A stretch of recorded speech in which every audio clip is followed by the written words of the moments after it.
I don't know if you find that. I don't know if you do that. I do the opposite. It's a big difference. And not necessarily on purpose. Uh,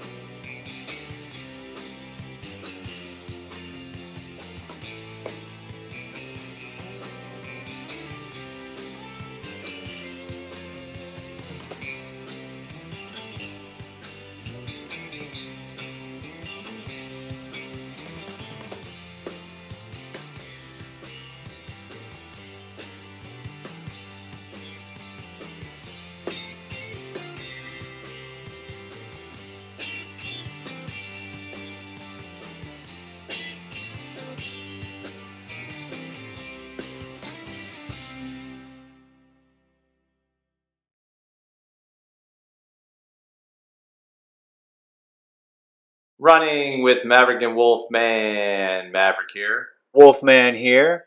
We have an exciting episode for you as always. Before we get to that, be sure to find us on Facebook, Instagram, X, the big one, YouTube. When you find us on YouTube, please consider subscribing. Give us a thumbs up so we can keep coming to people like you. So tonight I thought we'd talk about health.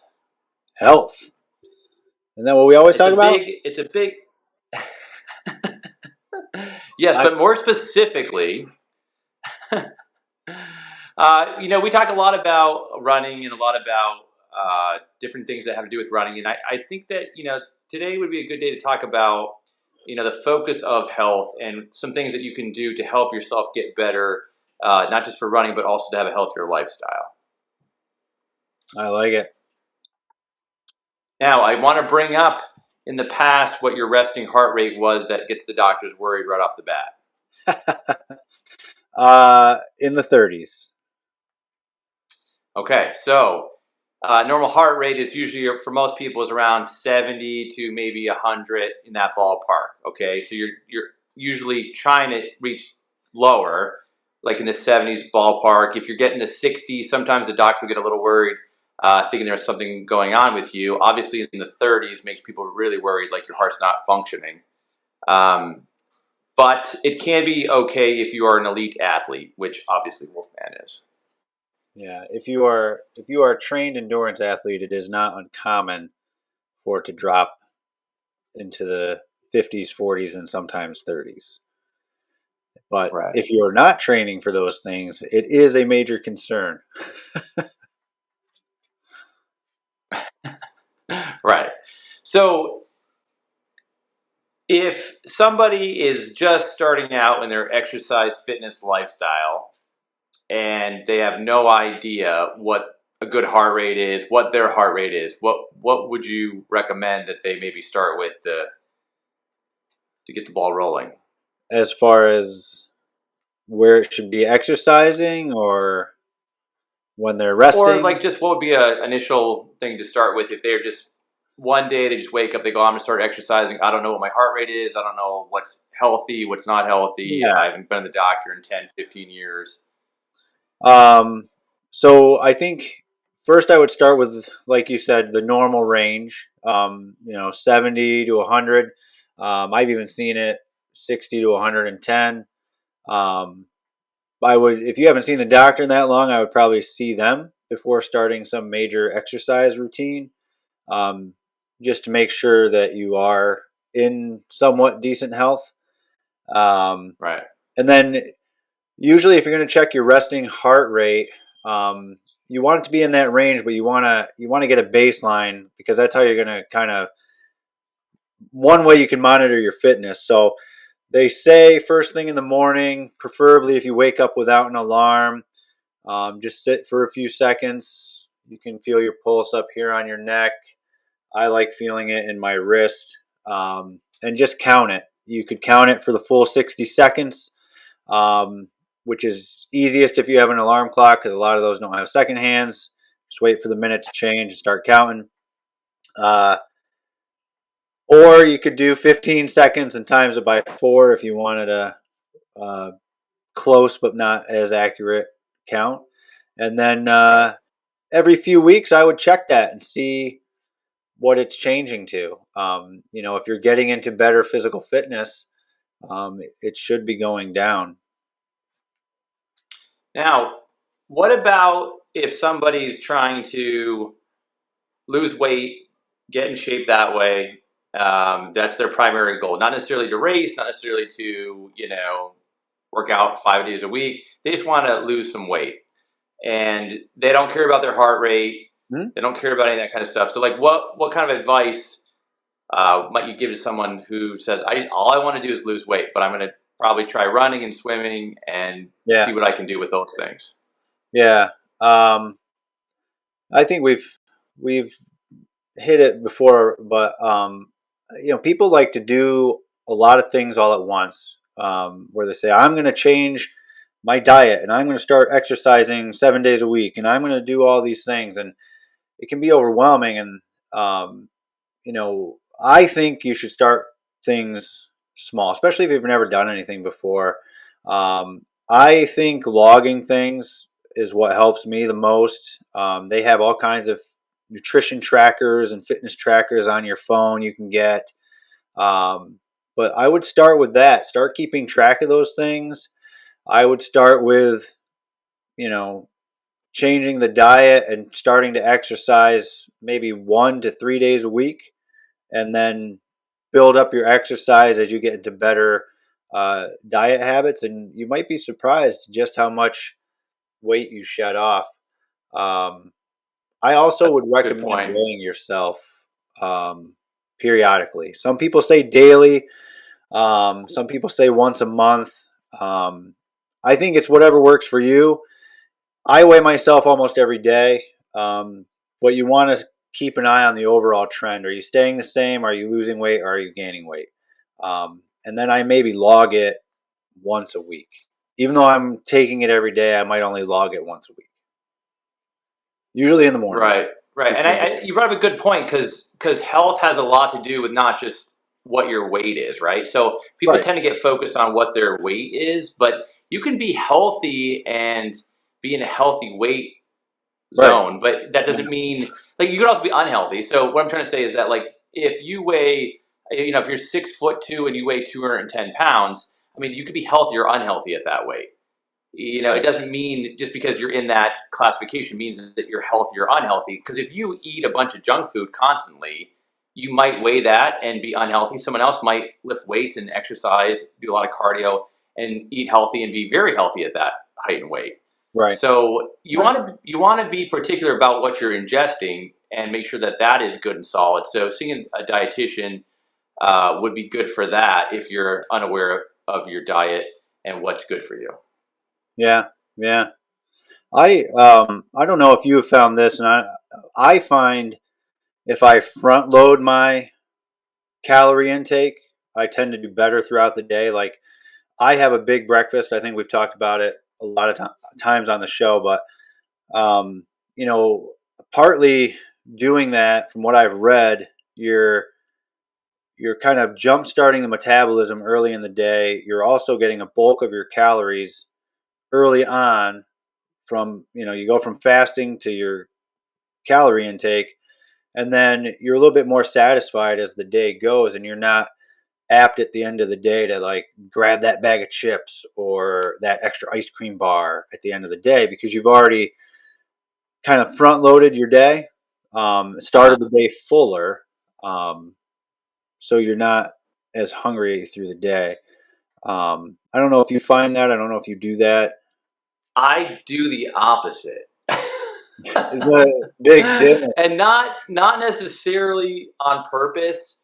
I've found that because I'm a coffee drinker. I found Mhm. that when I drink coffee, I just tend to not eat.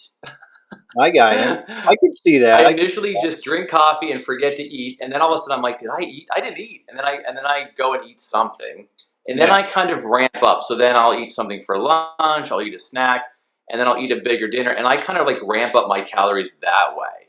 yeah, Um, I try not to eat too late. I try not to just binge food like junk food at any time of the day. That's the worst. Like what you don't want to do is make it through Right. half your day and then all of a sudden eat anything in your path. Right. You don't Right. want to start mowing down Doritos and doing all that kind of stuff just to get something in your system. You want to get healthy things in. So, like what I found is if I get some protein in the morning, I'm usually good, even if it's not right away. But if I can get some protein, whether it be peanut butter or eggs, something like that, then I'll feel pretty good to get through my morning and get to lunchtime. If I eat a bunch of carbs, if I eat things that are lower in protein, then I'm usually hungry before Hmm. lunchtime, Yeah. and Yeah. that may or may not work for me depending on what I'm doing that day, depending on how much calories I'm burning that day. Um, so I try to get something in like that, and then, like I said, lunchtime. Try to keep lunch a little bit light. I really don't like to eat anything too crazy, too heavy. But every once in a while, you end up eating pasta, and then you're feeling heavy. Yeah. Yeah. I would say I kind of graze my lunch. Like, I'm in and out of my car throughout the bulk of the midday. So I'll kind of see a patient, get in the car, have a snack. Usually I pack my lunch. So I've got, a fruit, a vegetable, a wrap, and then, usually some other kind of snack, extra vegetable, extra fruit, maybe a cheese stick, something like that. And so between each patient, I'll be Yeah, like eating one of those things, just kind of steadily. But do you? right. I've known people that like not myself, but like they'll say things like, "I do not eat after 8 o'clock." Do you do that? Do you find that Yes, helpful? I I think that is for someone with a very tight schedule, right? Like someone that's able to follow their schedule to the T. I am not that person, so like I might not eat dinner till 8 o'clock. It That depends on the day. that's what I was gonna say. Like, So I know, I can't yeah, stop at 8 if I haven't eaten dinner yeah. yet. Because like you, like me, like you might go from work to this sporting event to that sporting event, and yeah, you're not even getting home till 8:30, 9 o'clock, and then if you the don't the eat thing after is, 8, you haven't eaten since lunch. well, I think it depends on when you tend to get to bed, right? Like, so people that have told me that they stop eating at 7 o'clock, 8 o'clock, they tend to have, like I said, like a certain regimented bedtime. I have people that are patients of mine that go to bed at like 7:30, 8 o'clock. I mean, if you're going to bed at 7:30, 8 o'clock, obviously you're going to stop eating at like 6. You shouldn't be Yeah. eating at like 7:55 and then hitting the pillow at 8. So like I said, depending on like when you go to sleep, what you have to do, when you're eating your dinner, that's all going to be dependent on the individual. So I don't tend to tell people um, that that's a great idea. I usually tell people to consult a dietitian about the very specific stuff about their diet. And when it comes to when to eat, you have to get to know your body, and part of it is your schedule. So if you're a traveling person who, like, let's just take a salesman, for example. If you're a traveling salesman who's constantly on the road, you have to find a way to make that healthy. And that may be getting yourself a giant Yeti cooler that costs a couple $100 and then loading it up with tons Yeah. of food and ice and cooler packs or whatever to get yourself through the day. If you've got a 15-hour day with driving and stopping and driving, I mean, that's how you're going to exist. Otherwise, you're going to have to stop, pull over at diners, get Hmm. food that might not be healthy because it's quicker. You might have to get fast food, and that's not ideal. So I would go with the expensive cooler over the stop and eat out every meal. Oh That's yeah, my advice. yeah, I agree, and I think too you'd Or get a find, cheap old cooler. yeah. Well, I think you'd find that even the expensive cooler would pay for itself if you're not having to stop and buy food every day.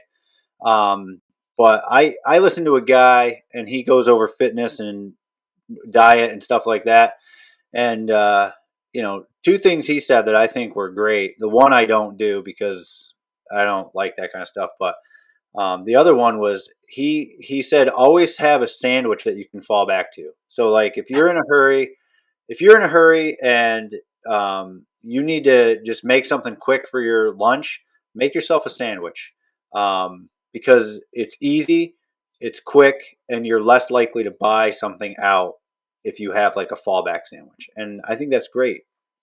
I agree, and we always have like the peanut butter and jelly thing Yeah, going. I'm a exactly. big fan of like just get a PB and J. I know it's not great if you're like a no carb kind of person, but if you're not, that's just a quick, easy way to get some calories in and keep you going. And it's not horrible. It's better than stopping at some fast food Oh joint yeah, with junky food yeah, that you're going to regret and maybe feel ill with later yeah. on. And I mean, really, like PB and J is not all that bad for you. Get some good quality bread. Peanut butter is not too bad for you. It If can be your jelly modified. is, yeah, if your jelly is, just regular jelly or even homemade jelly, it's really not that bad for you. Last thoughts. Last thought. What do we need to tell people in order to get them healthier? Um, Stick with it.